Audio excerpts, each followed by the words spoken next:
I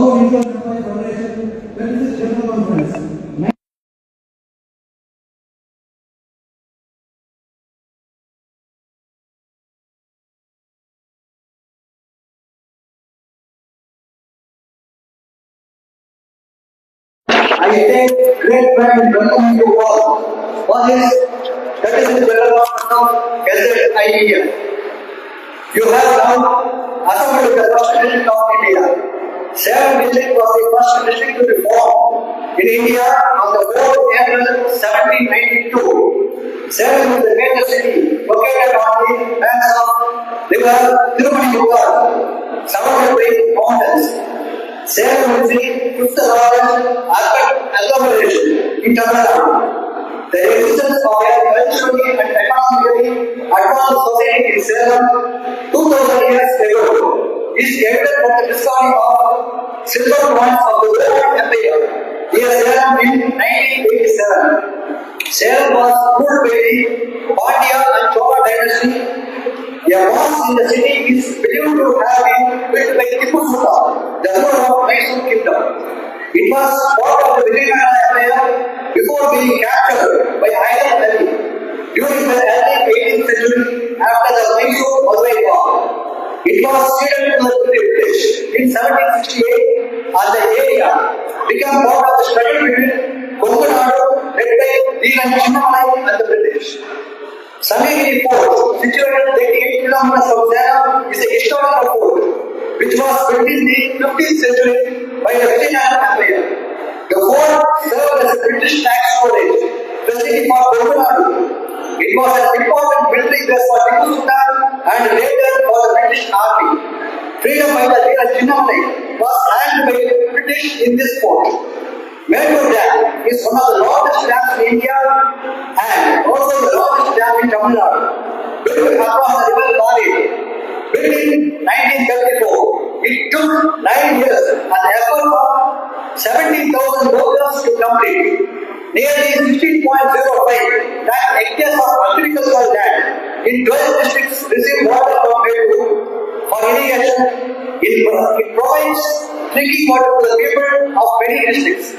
Salem is known for textile industry, particularly silk and handloom weaving, sago production, steel industry and mangroves. The city is a major exporter of garments and is famous for silk sarees and clothing.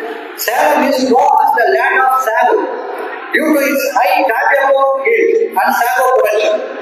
The Dharmapuri and Krishnagiri district, which were earlier a part of Salem district, are famous for its mangroves. Likewise, Namakkal district is famous for poultry and both Namakkal and Salem are known for the bodybuilding industry for lorries and automobiles. Salem is rich in minerals and iron ore. The presence of Salem steel plant in Salem city has made it a steel city. The Salem steel plant, a unit of SAIL, is the key player in the production of stainless steel.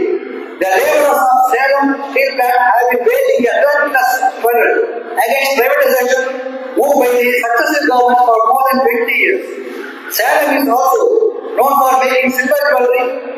Making silver jewelry is a household industry. The entire family is involved in the manufacturing process of silver jewels. Thousands of unorganized laborers are involved in this type of small industry.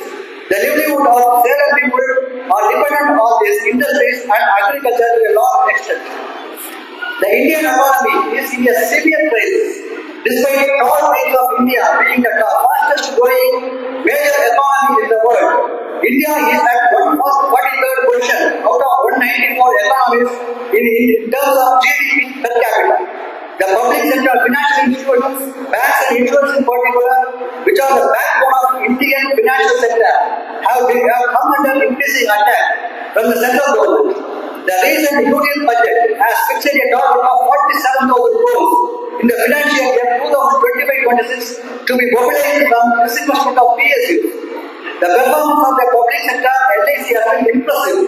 The Life Insurance Council estimates that nearly 70% of the insurable population has been covered by the industry.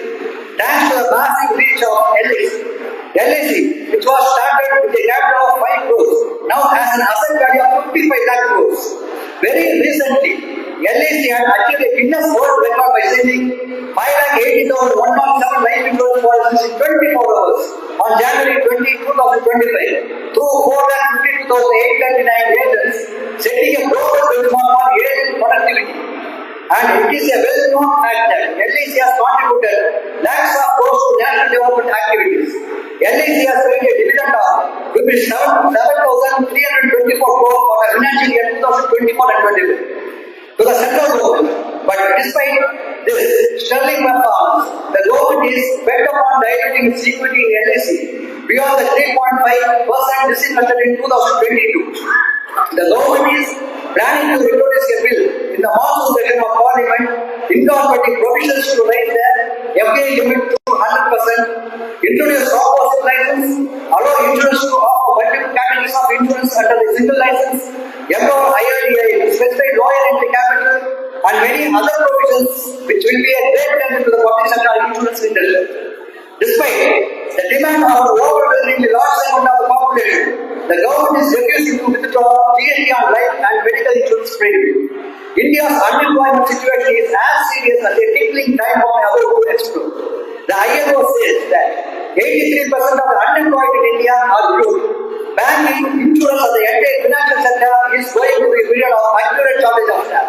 Lakhs of vacancies are left vacant in LIC and banks.